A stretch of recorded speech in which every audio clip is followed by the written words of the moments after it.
আসসালামু আলাইকুম বন্ধুরা, চা বসিয়ে দিয়ে তৈরি করুন মাত্র 5 মিনিটে দারুণ মজার খাস্তা মুচমুচে এই বিস্কুট।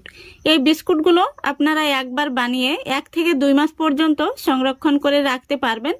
আর এই বিস্কুটগুলো গরম গরম চায়ের সাথে পরিবেশন করবেন, ভীষণই ভালো লাগবে। তো চলুন প্রথম থেকে শেষ পর্যন্ত রেসিপিটা দেখতে থাকুন। দেখুন, প্রথমে আমি একটি মিক্সিং বোলে নিয়ে নিচ্ছি একটি ডিম, তারপরে দিয়ে দিচ্ছি হাফ কাপ চিনি গুঁড়ো।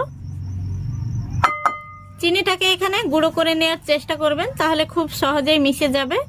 দিয়ে দিচ্ছি সামান্য পরিমাণে লবণ, আর দিয়ে দিচ্ছি 1 টেবিল চামচ সাদা তেল। এবার একটি হ্যান্ড উইচের সাহায্যে খুব ভালো করে মিশিয়ে নেব। দেখুন, খুব ভালো করে মিশিয়ে নিয়েছি। এবার এখানে আমি দিয়ে দিচ্ছি 1 প্যাকেট গুঁড়ো দুধ। তো এখানে আমি 5 টাকা দামের 1 প্যাকেট গুঁড়ো দুধ দিয়ে দিলাম। এতে করে বিস্কুটের টেস্টটা কিন্তু দ্বিগুণ বেড়ে যাবে। তারপরে গুঁড়ো দুধটা খুব ভালো করে মিশিয়ে নিচ্ছি। দেখুন, গুঁড়ো দুধটা খুব সুন্দরভাবে মিশে গেছে, একটি ক্রিমের মতো তৈরি হয়েছে। এবার আমি এর মধ্যে দিয়ে দিচ্ছি 3 থেকে 4 ফোঁটা মতো ভ্যানিলা এসেন্স। এতে করে ডিমের কাঁচা গন্ধটা চলে যাবে।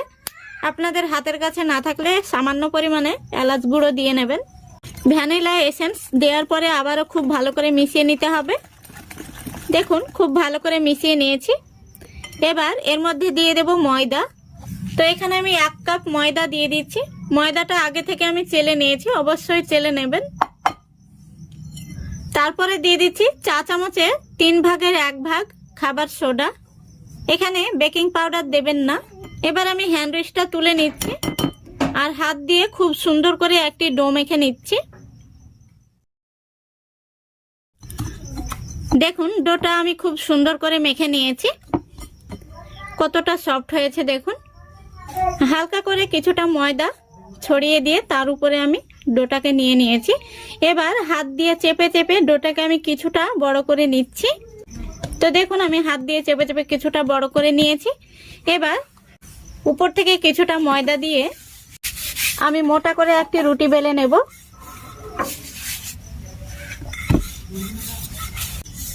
দেখুন, আমি রুটিটাকে এইভাবে বেলে নিয়েছি। এবার রুটিটাকে আমি চৌকো শেপ দিয়ে কেটে নিচ্ছি। রুটির এই বাকি অংশগুলো আমি আবারও বেলে একইভাবে কেটে নেব।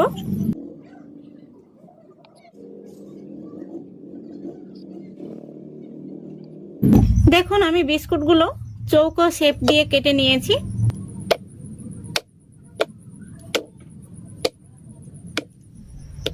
দেখুন বন্ধুরা, সবগুলো বিস্কুট কেটে নিয়েছি। এবার বিস্কুটগুলোকে ভেজে নেব। দেখুন, বিস্কুটগুলো ভাজার জন্য আমি গ্যাসটা অন করে আগে থেকে তেল গরম হতে বসিয়েছিলাম। তেলটা গরম হয়ে গেছে। এবার একে একে বিস্কুটগুলো আমি এই গরম তেলের মধ্যে দিয়ে দিচ্ছি। তো গ্যাসের ফ্লেমটা আমি লো ফ্লেমে করে দিয়ে বিস্কুটগুলো ছেড়ে দিচ্ছি। আর বিস্কুটগুলো ছাড়া হয়ে গেলে গ্যাসের ফ্লেমটাকে মিডিয়ামে করে দিয়ে বিস্কুটগুলো উল্টে পাল্টে ভেজে নিতে হবে। দেখুন, ফ্রাই প্যানের মধ্যে যতগুলো বিস্কুট ধরবে আমি ততগুলো দিয়ে দিয়েছি। আর বাকি বিস্কুটগুলো আমি দ্বিতীয় ব্যাচে ভেজে নেব।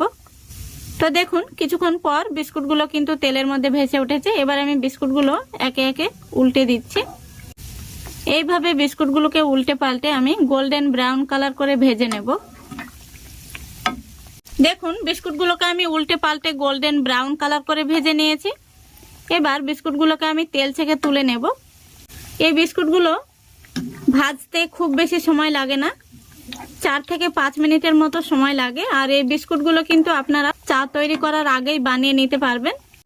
বিস্কুটগুলো গরম অবস্থায় নরম থাকে, ঠান্ডা হলে মুচমুচে হয়। দেখুন, সবগুলো বিস্কুট আমি তেল থেকে তুলে নিয়েছি।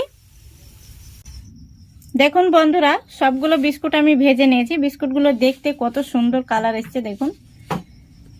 তো কোনো রকম বেক করার ঝামেলা ছাড়াই কিন্তু মাত্র 5 মিনিটেই এই বিস্কুটগুলো আপনারা বানিয়ে নিতে পারবেন। তো বিস্কুটগুলো আমি আপনাদের ভেঙে দেখিয়ে দিচ্ছি ভেতর থেকে কেমন হয়েছে। তো দেখুন, আমি কয়েকটা বিস্কুট আপনাদের ভেঙে দেখিয়ে দিচ্ছি। এই বিস্কুটগুলো উপর থেকে মুচমুচে আর ভেতরটা নরম, মুখে দিলেই কিন্তু গলে যাবে। আর গরম গরম চায়ের সঙ্গে কিন্তু ভীষণ ভালো লাগবে। আমি আরও কয়েকটি বিস্কুট আপনাদের ভেঙে দেখিয়ে দিচ্ছি। দেখুন ভেতর থেকে কত সুন্দর হয়েছে।